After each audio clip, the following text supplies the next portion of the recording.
Hi, I'm Tom from CannabisIndustryLawyer.com. Today we're going to take a deep dive into cannabis application review. So like and subscribe if you find anything of value on this episode of... Your application review should center around being comprehensive and robust, and going above and beyond the statutory requirements for getting a cannabis license in your state. For reference, we will use the Illinois application for review because it contained everything under the sun in cannabis, including social equity. The process for reviewing an application before its submission requires an eye for detail and legal compliance. So have a cannabis lawyer or a cannabis consultant with a law license to review your team's application. First, look at how your state scores its applications. We offer an application review service to help people know if they should or should not sue the state and if their application is good and they should get it submitted. So let's talk in detail about how we review cannabis license applications. First, look at how your state scores its applications. All the states share similar traits, but we're using Illinois dispensaries as our reference model. The Illinois dispensaries are scored by the IDFPR, the Illinois Department of Financial and Professional Regulation, and they score the applications in the following manners. First, they look at the suitability of the employee training plan, and they score 15 points for that. Then they look at the security and record-keeping plan, and they score 65 points for that. And they look at the business plan, the financials, the operating plan, and the floor plan, and they score that for 65 points. Then they look for knowledge and experience in cannabis or related fields, and that's 30 points. Further, they look at social equity applicants for 50 points. They look at labor and employment practices for 5 points, environmental plan for 5 points, Illinois owner for 5 points, status as a veteran for 5 points, and a diversity plan for 5 points, for a total of 250 points. The points change. For example, in Illinois, the growers were scored on a 1,000-point scale. And depending on what exhibit has the largest points, you should probably really drill into those. The larger points are very often in the guts of the operations. As you saw, the environmental plan or the Illinois owner as the status of a veteran, they were only 5 points out of the total 250 points. However, the security plan was up there at 65 points, and the social equity status was at 50 points. You need to focus on where the points are in your application review. The points are often awarded across a number of exhibits that comprise the application. For Illinois' dispensaries, there were 20 exhibits. A, photocopy the non-refundable application fee. B, principal officer form. C, business entity. D, dispensing organization agent training education plan. E, purchase education plan. F, business plan. G, recalls quarantine instruction plan. H, security plan. I, inventory monitoring plan. As you can see, they are broken up into different exhibits, and your cannabis consultant or lawyer should have helped you compile each and every one of these exhibits. Very often they do not like to do the financial disclosure exhibits unless that cannabis consulting company has lawyers on staff or an associated law firm they like to use, because that is about the only aspect of the application that may be characterized as the practice of law, setting up a particular type of operating agreement, for example. So there's 20 of those exhibits, and each one has a particular score. And then read the application, because the application will very often give the criteria for the scores. They very often get the criteria from the scores from the regulations, which you also must read, or the statute, which you also must read. You take the regulations and you take the statute and you make yourself a checklist about each and every aspect that you must comply with. And those have to go into the relevant exhibit. Make sure your team went to the detail of doing just that. Each and every piece of compliance has been accounted for by your team, and it's in your application, so you can call it robust and comprehensive. What do I mean by reading the application or the regs and the statute to ensure that you have everything that is required for that exhibit? Let's look at the exhibit for the suitability of the employee training plan. It was only 15 points, but if you read it, it goes on to provide the plan includes an employee training plan that demonstrates that employees will understand the rules and the laws to be followed by the dispensary employees, have knowledge of any security measures and operating procedures of the dispensary, and are able to advise purchasers on how to safely consume cannabis and use individual products offered by the dispensary. Cite 2 410 ILCS 15-30(c)(1). You see, not only was it in the application, it was also in the statute, and in your state there may have also been regulations. The criteria for what you need to put in that application was all laid out, and now you demonstrate that by going over each one of those procedures up to the page limit. This one probably had a page limit of 15 if it was only worth 15 points. Very often, cannabis applications have page limits, and if you comply and fully answer the exhibit, it will probably be bumping up against that page limit. And if you've watched the other episode that I did about how to sue your state to settle for a cannabis license in court, you'll remember that very often the application in and of itself is the record on appeal for your team's denial. Therefore, of course you want it as robust and comprehensive as you can. Moving on. Now we're going to take a dive into security and record keeping. Security and record keeping is one of the larger exhibits and one of the ones that has some of the most points, because every state is very concerned about cannabis being diverted.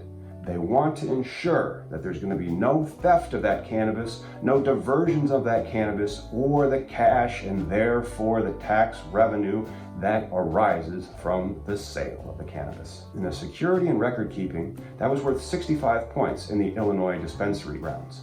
The security plan accounts for the prevention of the theft or diversion of the cannabis. The security plan demonstrates safety procedures for dispensing organization agents and purchasers and safe delivery and storage of cannabis and currency. It demonstrates compliance with all security requirements in this act and in the rules. A plan for record keeping, tracking and monitoring inventory, quality control, and other policies and procedures that will promote standard record keeping and discourage unlawful activity. This plan includes the applicant's strategy to communicate with the Department of the State Police and for the destruction and disposal of cannabis. The plan must also demonstrate compliance with this act and the rules. The security plan shall also detail which private security contractor licensed under Section 10-5, the Private Detective, Private Alarm, Private Security, Fingerprint Vendor, and Locksmith Act of 2004, and the dispensary will contract in order to provide adequate security at its facility. That is a mouthful of requirements. And that's also one of the reasons why they gave teams, I believe, 65 pages in which to demonstrate every single aspect of that was listed, not only in the statute. They only had, interestingly enough, there was no regulation for the first round of Illinois dispensaries. Their statute was the most robust. There will probably be regulations from the IDPFR by round 2. Stay tuned and smash those likes and hit subscribe so that you will get notice when we actually have final regulations out from the IDPFR. And of course, the winners of these things. Let's dive back into the security exhibit, and we're going to use this really as an example to realize how many things that you need to ensure are in that application for that section so that you can check off every single thing that was requested and spend enough time to demonstrate it in a very robust way, to demonstrate this compliance that you have, but not just the compliance, that you exceed these compliance so that you're extremely safe and the right bet for the state, and you get all the points for the security exhibit. The security section is tied for the most points among the different scoring criteria, so pay extra close attention to it. Security was arguably the biggest concern for the Illinois General Assembly in getting the CRTA passed into law, and for good reason. We've written a lot about this before, but it bears repeating. Take security seriously. The state of Illinois really preferences, and probably also your state, not just security, but also the record keeping. And they gave you lots of space in which you can demonstrate and document your record keeping and your security and how they go hand in hand. Here are some of the big issues to consider in evaluating your security and record keeping plan. You need to explain to the state of Illinois exactly how you intend to comply with the seed to sale tracing. How many records are going to be kept? Which methods are you going to use to keep those records? Is it just going to be BioTrack THC? How much do you know about BioTrack THC? To what extent are you deploying it in your inventory control process and systems? Is that inventory control processing system connected to your website so that people have the ability to be able to order online? How often are you doing reconciliations with this system? How often are you taking inventory? Is it a daily thing? Before you open every morning, before you close each night? What security firm have you contracted with? All sorts of things that you need to ask yourself. How many cameras do you have? Can you see from those cameras everything? Are you complying with the specs that the state of Illinois has provided regarding your record keeping, both on-site and off-site?